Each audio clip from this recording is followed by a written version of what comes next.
Buenos días, buenas tardes, buenas noches, dependiendo de la hora en que me estés escuchando. Mi nombre es María Evelia Pérez y te doy la bienvenida al episodio número 37 de mi podcast Tu amiga la Constancia, el programa en el que te doy consejos, recomendaciones, sugerencias para lograr lo que hasta ahora no has sido capaz de lograr por no haberte hecho amigo o amiga de una señora muy importante que se llama Doña Constancia, que es la madre de nuestros hábitos.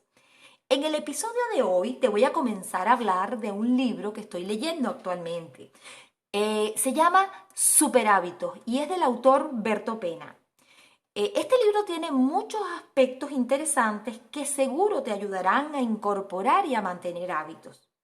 Conocer cómo se forman los hábitos según este autor, qué elementos lo forman, cuánto tarda un hábito en adquirirse y saber las razones por las que se pierden los hábitos, te ayudará sin duda a ponerlo en marcha con las ideas muy claras. Vamos a comenzar.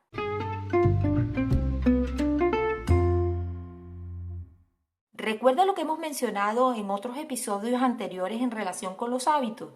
Hemos dicho que los hábitos son acciones que al repetirla una, otra y otra vez constantemente, pues tu cerebro las automatiza, es decir, que realiza esas acciones sin ser consciente de ello. Para Berto existen tanto microhábitos como superhábitos. Este libro lo basa en los superhábitos. Te cuento, según Berto, la formación de hábito es un proceso donde intervienen tres elementos fundamentales, que son la motivación, el activador y la repetición del hábito. Te voy a ir explicando cada uno de estos elementos. El primero de ellos es la motivación. Cuando habla de motivación, Berto no se refiere para nada a ese concepto más abstracto como que todos conocemos como pensar en positivo, repetirnos, venga, si puedes, esto y lo otro. No, no, no. La motivación para él se trata de identificar los motivos por los que pones en marcha un hábito. Es decir, el por qué o las razones por las que quieres que ese hábito formen parte de ti. Esos motivos tienen que estar súper claros y deben ser muy concretos. Él nos dice que esos motivos van a surgir de la sumatoria de la necesidad que quieres cubrir más la recompensa que esperas conseguir. El segundo elemento que él nos señala es el activador. Es decir, esa señal externa que puede ser un POSI, puede ser una alarma, que al verla o escucharla te activa a ti y a tu hábito, recordándote que es el momento de practicarlo. Cuando el hábito ya está incorporado, pues ya no hará falta el activador, ya que se habrá grabado en nuestro subconsciente y saldrá de forma automática. Pero para empezar, deberás identificar cuál es ese activador más adecuado y sobre todo cuál es el que te sirve mejor a ti. El activador debes usarlo desde el comienzo del hábito. Si bien es cierto que al empezar el hábito, pues estás súper entusiasmado, casi que no existe riesgo de olvido, ¿verdad? Pero al llegar las rutinas, al llegar el día a día, las rutinas, las prisas, las tentaciones, todo esto hace que mermes la capacidad de recordar algo que todavía no está incorporado en tu subconsciente. Y es ahí precisamente donde juega el papel fundamental el activador para recordarte que tienes que comenzar a practicar el hábito. El tercero y último elemento es la repetición. Junto con la recompensa, la repetición constante es lo que va a contribuir a que el hábito se adquiera. Esa constancia en la repetición es lo que hace que el hábito se adhiera a ti.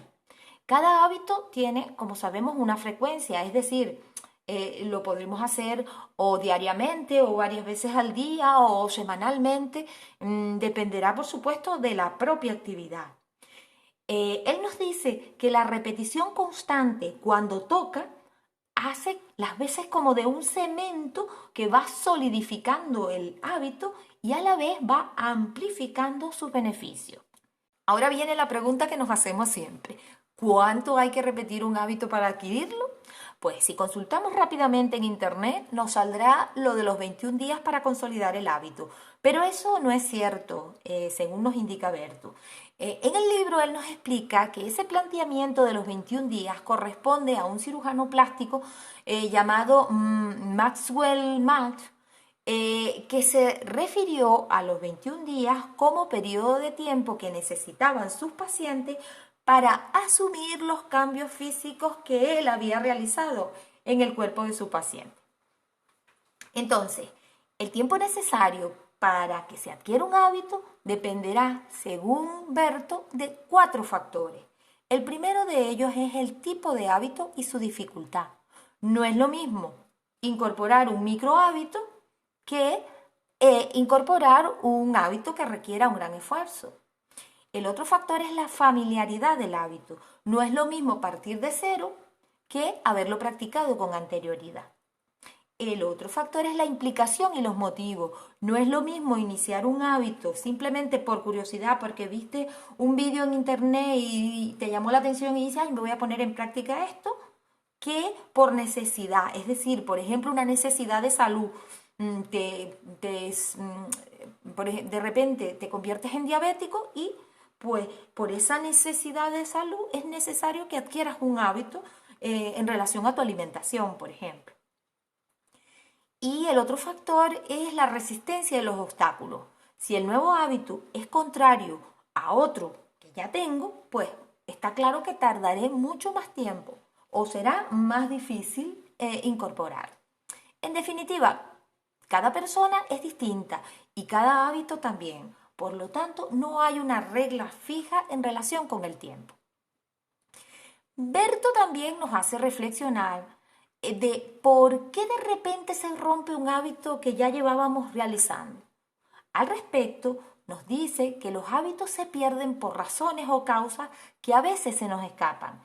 Y entre ellos, Berto nos señala las siguientes causas o razones. La primera de ellas es la repetición insuficiente por la impaciencia y por las prisas. Sabemos que vivimos en un mundo en el que los resultados los queremos ya, de inmediato. No nos gusta esperar para nada, ¿verdad?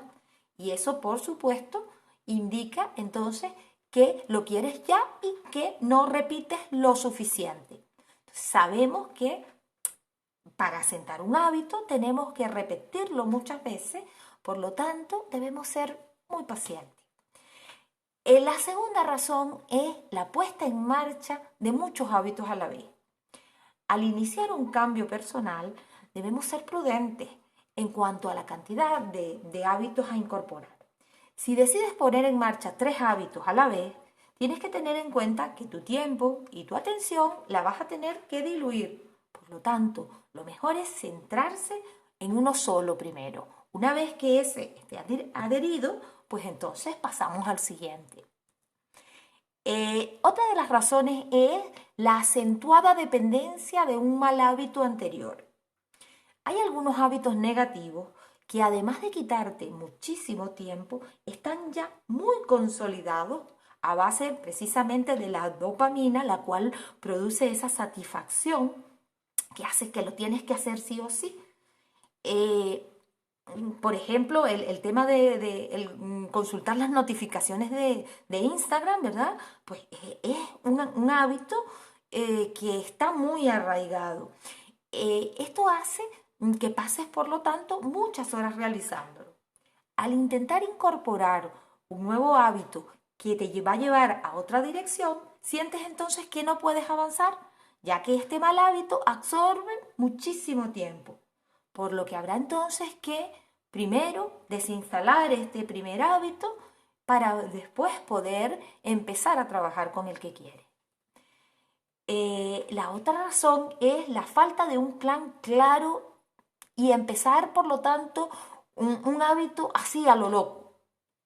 Desarrollar hábitos en serio no puede hacerse de cualquier manera, sin tener las ideas claras. Solo pensando en que tienes voluntad y a través de frases motivadoras. No, no, no.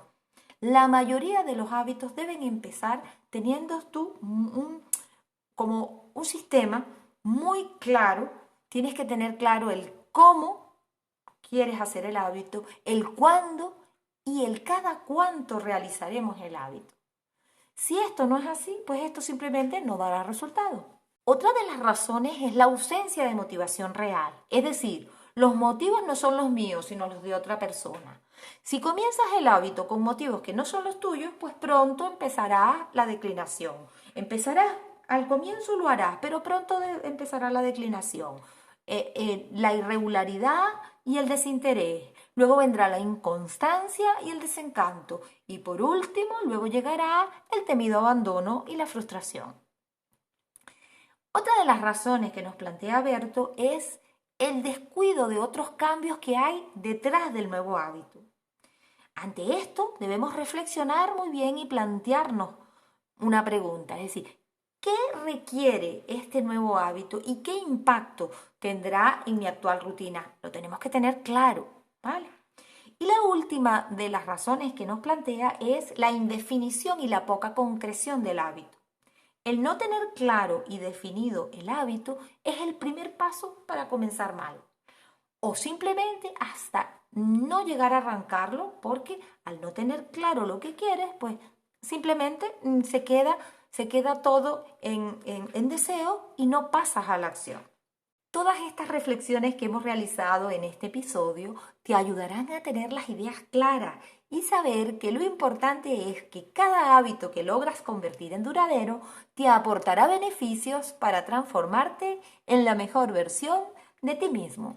Probablemente en otros episodios te seguiré contando más aspectos interesantes que contiene este libro.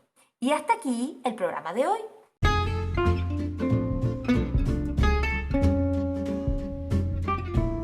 Recuerda siempre que hacerte amigo o amiga de la constancia es el primer paso que tienes que dar hoy y repetirlo a diario, si puedo, si soy capaz de ser constante ahora y siempre. Y hasta aquí este podcast. Muchísimas gracias por permitir expresarme, gracias por escucharme y darme la oportunidad de llegar a tu mente y a tu corazón. Te espero en otro episodio más. Recuerda que puedes seguirme como tu amiga La Constancia, darme un like y suscribirte en mi canal de YouTube, en mi Instagram o en las diferentes aplicaciones de podcast como por ejemplo iVoox, Spotify o cualquier otra que tengas a la mano. Adiós, hasta el próximo episodio.